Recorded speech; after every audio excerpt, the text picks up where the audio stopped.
My name is Paul Reiber. I'm a member of the Krenov Foundation board, and we are going to interview students in the program on this last week of the school year.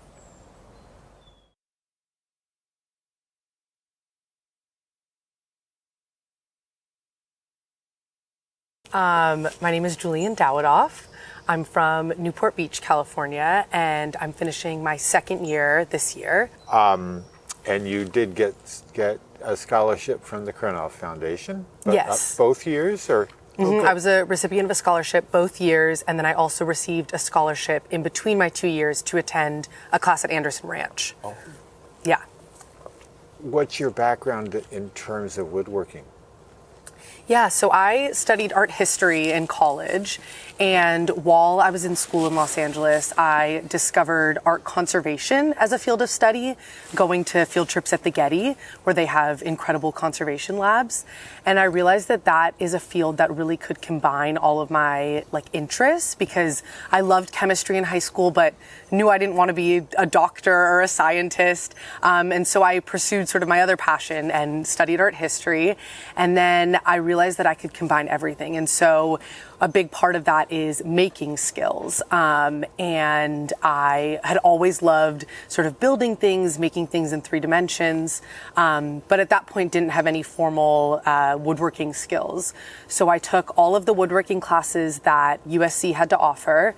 And those were in the art school. So they were really sculptural focused and learning some basic joinery, but it was really about just sort of creating a shape that we were after. The function wasn't a big focus there. Mm-hmm. So after I graduated, I wanted to get more serious about furniture making and began to take classes at Dawidoff College in Southern California, where they have a really incredible woodworking department.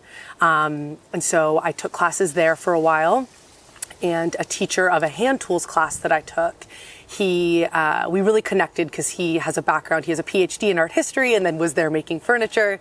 And he had taken a summer class here at the Krenov School, mm-hmm. and was just sort of raving about it. And everything that he was teaching us in this hand tools class was really solidified for him while taking summer classes here.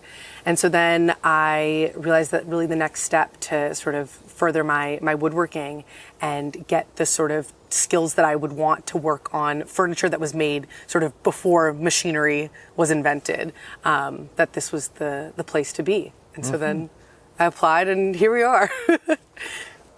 Any particular moments or in your experience here or with particular projects that really stand out in your mind?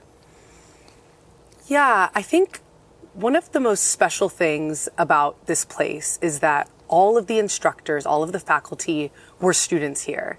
And so the sort of training that we're getting feels really pure, and it's directly what James Krenov taught all of the instructors as students.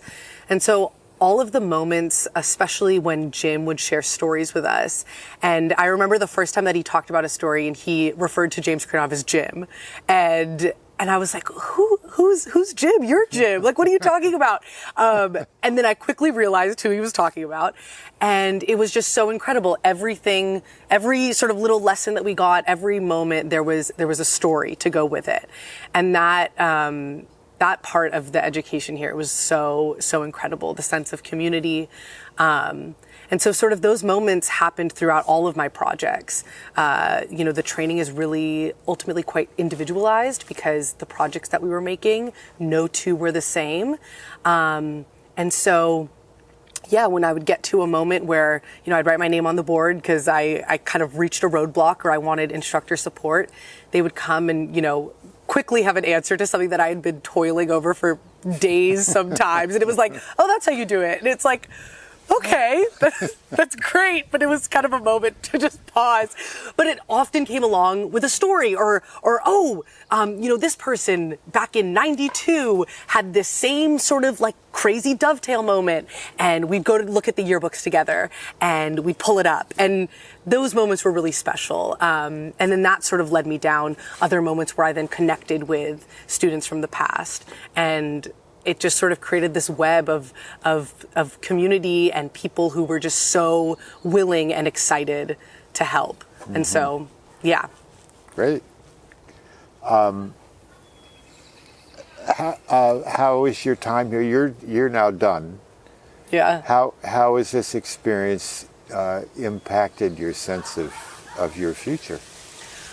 Well, I think this has really solidified for me that the art conservation is really what I want to do. And this has now given me sort of the making skills that I need as sort of the last piece of the puzzle to then apply to graduate school for that. But I mean, being up here has sort of like exceeded all my expectations and sort of transformed my life, and having these 2 years where I, couldn't work and just was so immersed in craft and community, I'll, hopefully take that with me for the rest of my life. And that like reverence for craft and for material, that is something that I hope to apply to everything that I do moving forward, woodworking and beyond.